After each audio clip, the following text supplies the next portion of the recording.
Hey, welcome back, everybody. Of course, you know me. This is Dr. Keith McNally, and this is the Question Guy podcast.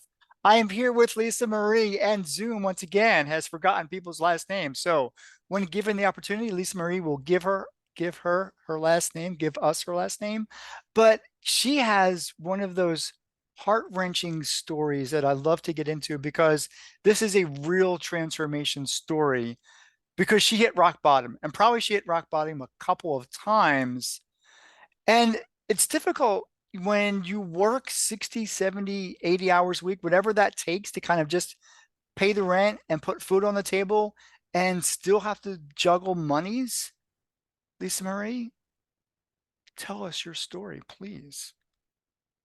Thank you for having me. Yeah, I worked 50 to 60 hours a week.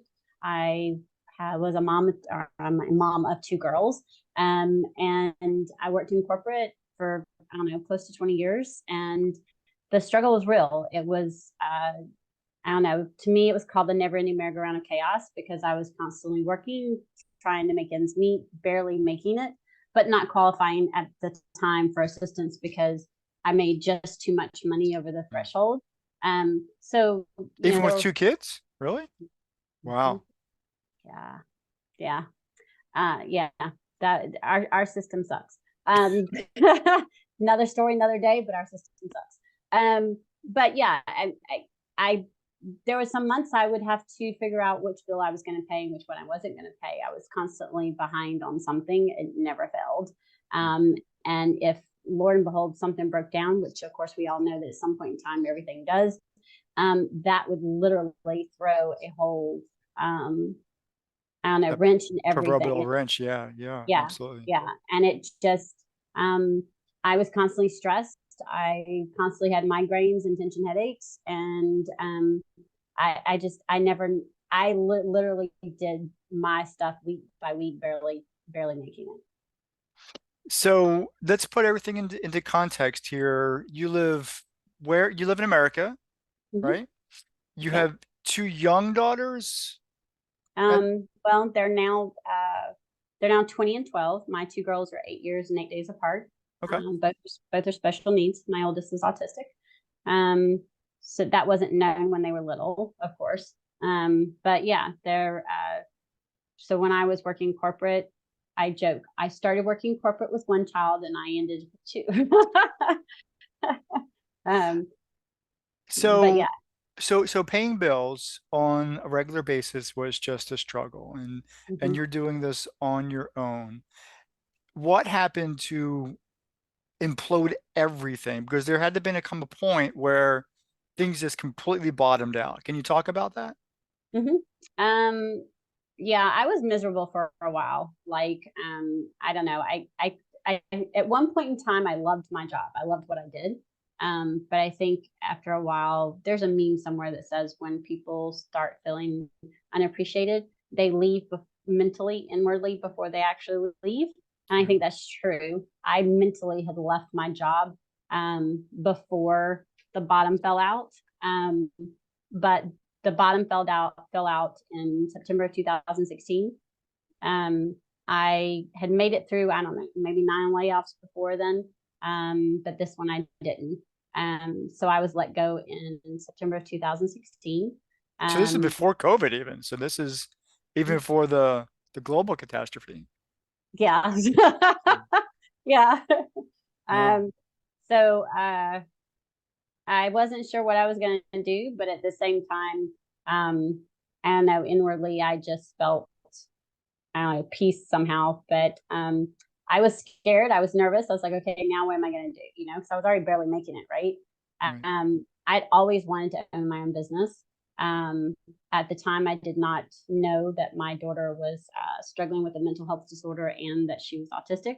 Um, so I think the first week after I was let go, I kept hearing a voice telling me I was needed at home. Um, and Now is your time. You're needed at home. And so there were decisions that had to be made, right? Um, and I made some pretty hard ones. I decided I was not going back to corporate. I was done with all the tension headache medicine I was taking like candy. I was tired of the migraines. Um, I was needed at home, and so I was going to be at home. I'd always wanted my own business, so I've been trying to do it part-time already. If anybody knows how working full-time and trying to do a business part-time, sometimes it can work, but most of the time, if you're already doing 50 to 60 hours on a full-time business, there's no time to, start your business part-time and make it full-time. Right. Right. So I made decisions. I had my vehicle repossessed. Whoa, wait, what? That's a big decision because Well, wow, it really came down to that, huh? mhm. Wow. Yeah, I did numbers before I really made numbers my thing. um, because I think about it now, and that's exactly what I did. But I did the numbers. I knew about how much I'd get back in taxes when I filed my tax return. And I knew how much was in my 401 and how much I was going to cash out for. And I knew what I had part time in the business, and I was like, okay, if I focus on this, this is how much time this will give me. And so the day after I had my vehicle repossessed, I went to the state, which is something I swore I would never do because they denied me so many times. But I went to the state and I got on food stamps so Okay. that I could make sure my children were fed. That was my biggest thing, is I wanted them to make sure they were taken care of. So strategically, you made yourself a plan, at least Mhm. for a couple of months, maybe out to a year, to figure out how you're going to do this monetarily. If you Mhm. repossessed, did you have to leave your house? Because you just said you repossessed your vehicle. No, I was renting, or I am Okay. renting. I'm still in the same house. Okay. I I I probably need to tell her thank you again now that I think about it. But I sent her an email asking her if she would prorate my rent out from September through December. I knew the money that I had in the IRA, I could basically pay it, or in my 401, I could pay it. Right. And then I could catch her up once I got my taxes in April. And if she'd have said no, we wouldn't be sitting here. I Okay. mean, I wouldn't have had a choice. I'd have had to go back to corporate. One thing I wasn't going to do was be homeless. I mean, not with my Right. girls. Right. Right. So she actually replied and said, against the advice of two people, she was saying yes. And she drew up the agreement, and I made damn sure I met my end of the deal. And matter of fact, I think 2 years ago, she told me I'd been her best tenant. So um, that was the pavement. That was the. I believe God was in God, higher power, however you want to see Yeah. it. I If believe not an He was. angel, yeah, Mhm.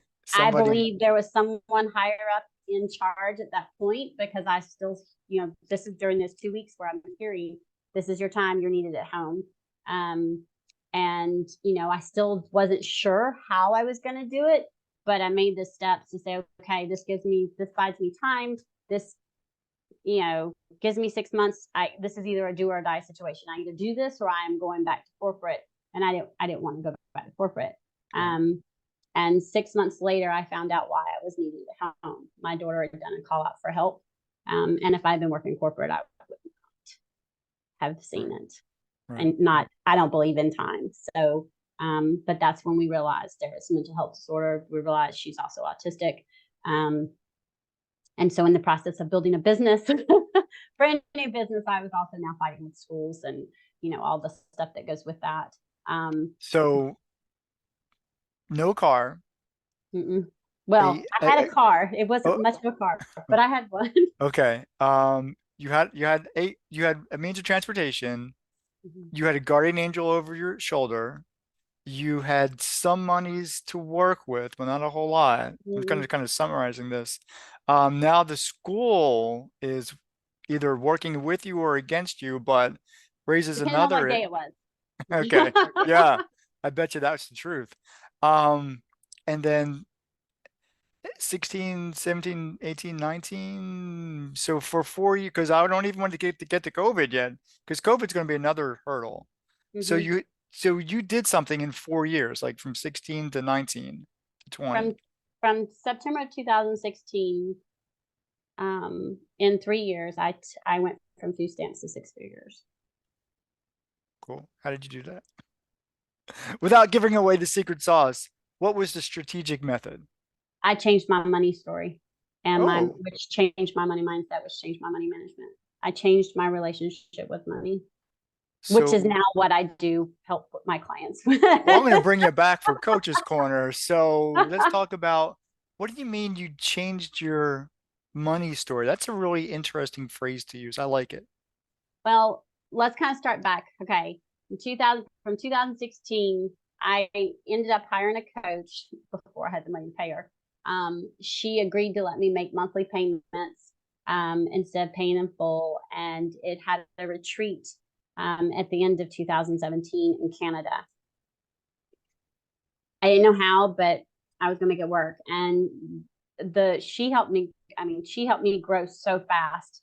And that was when I thought I was going to be doing one thing in my business, or how I wanted my business to be, or what I wanted to do. Because my whole goal was, if I'm going to barely make it, or if I'm going to just have enough money to pay bills, then I'm going to do it on my terms.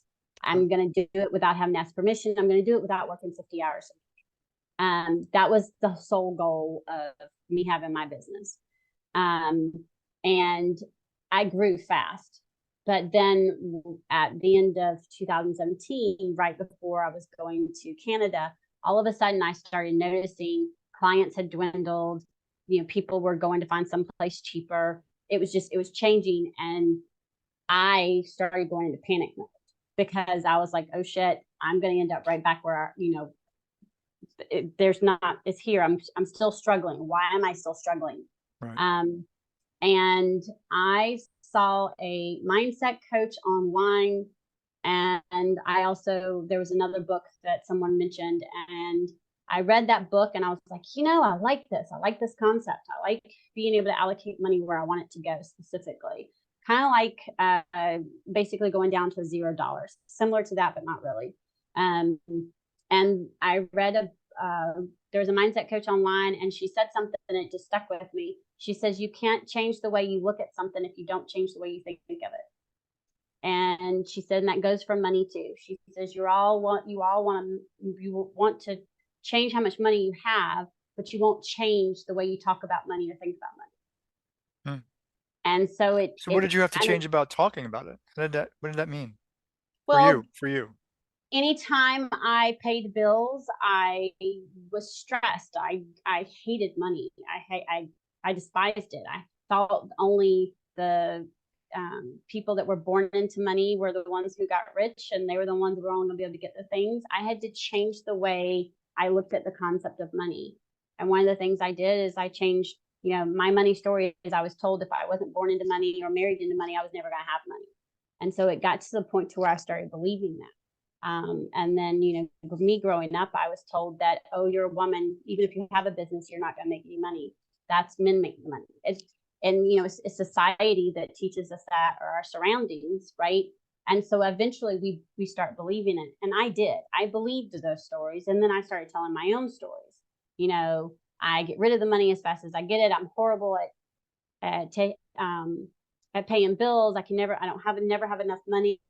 I'm not good at it. And when I realized that the money story that I needed to change my relationship with money. So whenever I start paying bills, I would say thank you. I still do it to this day. You Uh, say you say what? Thank you. I say thank you every Wow. single time. Cool. I Who are you paid bills saying thank you yesterday, to? and I said, the universe, just Okay. myself, to the fact that I had the money in my account and I could pay bills. Okay. I like that. And each time I was able to pay a bill on time, and all of a sudden at the end of the month, I realized I paid every single bill on time for the first time. I cried because there was no past due bill. And then Good. I said, thank you. Um, it, it's funny. People think you're saying thank you. I'm not woo woo at all, but I believe what we focus on, we create more of. And so when I was focusing on the negative and the negativity of money and looking at it like a bad thing, that's what I was creating more of. When I changed my relationship with money, it's just like a relationship with anyone or anything, right? When we change that relationship, I don't know how to explain it. When you You change better, how because you're a coach now. I try, how you when you change your money story, it changes your money mindset, Okay. and it's something you still have to continuously work on, right? You can't just stop, which is what I'm finding. Every time I go to up level, there's these little stories that start popping up, and we have to lean into our tools, which is journaling, or I call it mind dumping because I don't like the word journaling. But doing whatever those things are. Sometimes it's listening to podcasts that are uplifting and inspiring, because that's a mindset work as well. When you do that, you're able to retrain your brain on how you manage your money, what you do with it, and how you allocate it. And especially when we're wanting those things.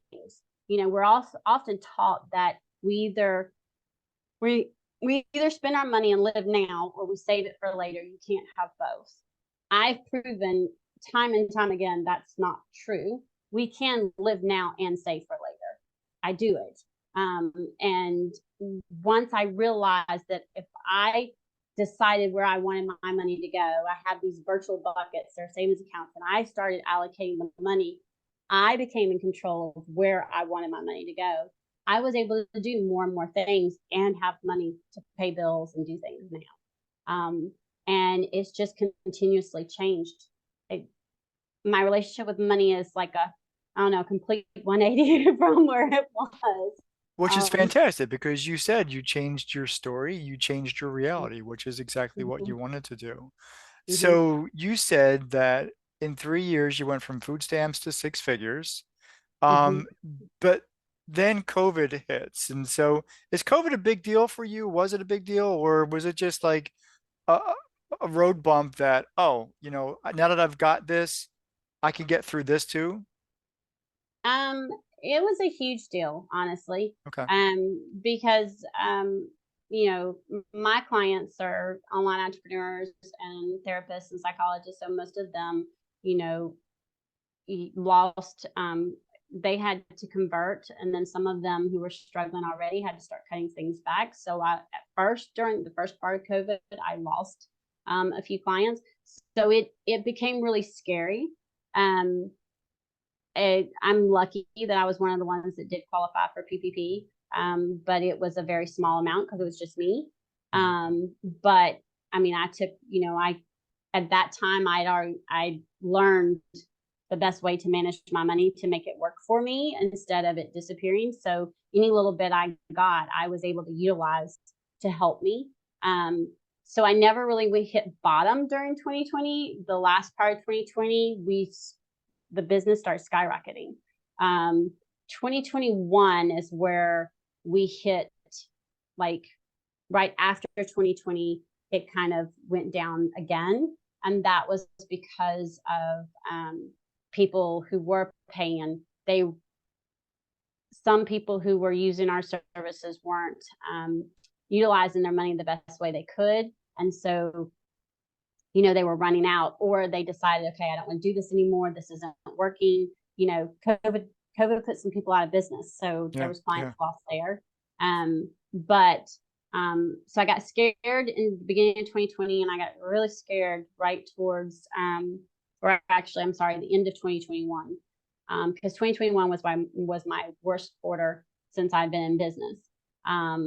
But from that, a lot of times when we're in business, we have learning experiences. Like, we'll realize our contracts aren't quite the way they should be, or we need to change the way we do things, or how it's.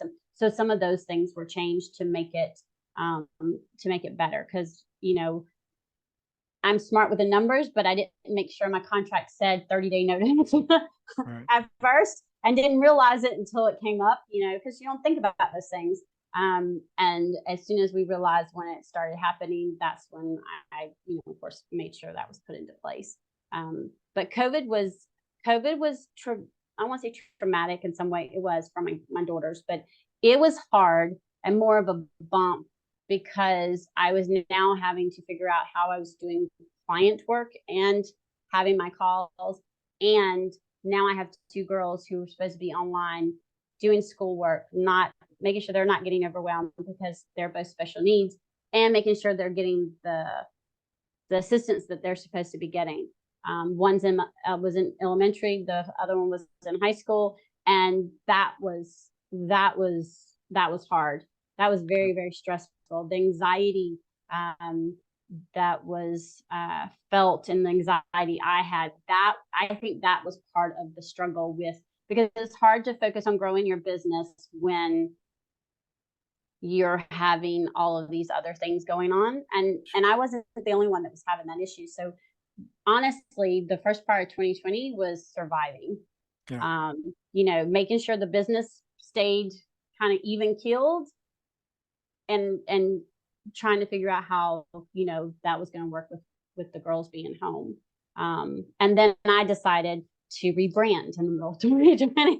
So Well, you took on some challenges, and it turned yeah. out well. So if we look back and say, even though it was risky, and even though I was scared, one, you're a survivor. So yes.